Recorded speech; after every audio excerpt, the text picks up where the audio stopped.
എൻ്റെ പേര് ജയശ്രീ. ഞാൻ പാലക്കാട് എടത്തറയിൽ നിന്ന് വരുന്നു. ഞാൻ അത്ഭുത ജമാലയെക്കുറിച്ച് കഴിഞ്ഞ ജൂൺ സമയത്താണ് കേട്ടത്. ഞാൻ അതിൽ പ്രാർത്ഥിക്കുമായിരുന്നു. ആ സമയത്ത് എനിക്ക് കണ്ടിന്യൂസ് ആയിട്ടൊരു 1.5 മാസത്തോളമായി ബ്ലീഡിങ് ഹെവി ആയിട്ട് നിൽക്കുമായിരുന്നു.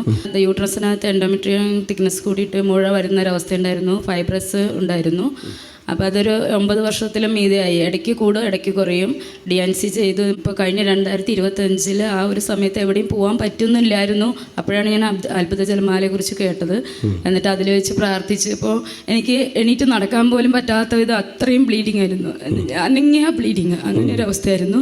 അപ്പോൾ അച്ഛൻ ഇവിടെ ശനിയാഴ്ചത്തെ ശുശ്രൂഷയിൽ പങ്കെടുക്കുന്ന സമയത്ത് വിളിച്ചു പറഞ്ഞ് എനിക്ക് ഇത്ര ഹെവി ആയിട്ടുള്ള ബ്ലീഡിങ് ഉള്ള കുട്ടിയെ കർത്താവ് സുഖപ്പെടുത്തുന്നു എന്ന് പറഞ്ഞു. അതിന് ശേഷം ഓൺലൈനിൽ കേട്ടു. വൈകുന്നേരം ആകുമ്പോഴത്തേനും എനിക്ക് സാധാരണത്തെ പോലെ ബാത്റൂമിലേക്ക് പോകാനും നടക്കാനെല്ലാം പറ്റി. അതിനുശേഷം എനിക്ക് ബ്ലീഡിങ് ഇപ്പം ഈ ജൂൺ ആകുമ്പോഴത്തേനും 1 വർഷമാവും. നല്ലൊരു കൈയടി കൊടുത്തതിന്റെ എന്തൊരു വലിയ രോഗശാന്തി കിട്ടിയിരിക്കുന്നത് കേട്ടോ. ഈ വൺഡേ കൺവെൻഷന് വിളിച്ചു വന്നതാണ്. ഹെവി ബ്ലീഡിംഗ് ഉള്ള ഒരാളെ കർത്താവ് സൗഖ്യപ്പെടുന്നു. ഓൺലൈൻ കണ്ടുകൊണ്ടിരിക്കുന്നു. അത്ഭുത രോഗശാന്തി കിട്ടുന്നു. പിന്നെ അത് ഞാൻ സ്കാനിങ് ചെയ്തപ്പോൾ ആ മുഴ ഇല്ല, നോർമലായി. ഇപ്പൊ 1 വർഷമായിട്ട് ഞാൻ മരുന്നൊന്നും കഴിക്കുന്നില്ല. പിന്നെ അടുത്ത സാക്ഷ്യം, ഞാൻ ഇവിടുത്തെ വെഞ്ചിരിച്ച ഉപ്പും തേനും ഒക്കെ എൻ്റെ ചേച്ചി ഇവിടെ വന്ന് പ്രാർത്ഥനയിൽ കൂടി കൊണ്ടുവന്ന് തന്നിട്ടുണ്ടായിരുന്നു, ധ്യാനവും കൂടിയിട്ട്. അപ്പം അത് കഴിച്ചപ്പോൾ എൻ്റെ ശരീരം എപ്പോഴും വീർക്കും.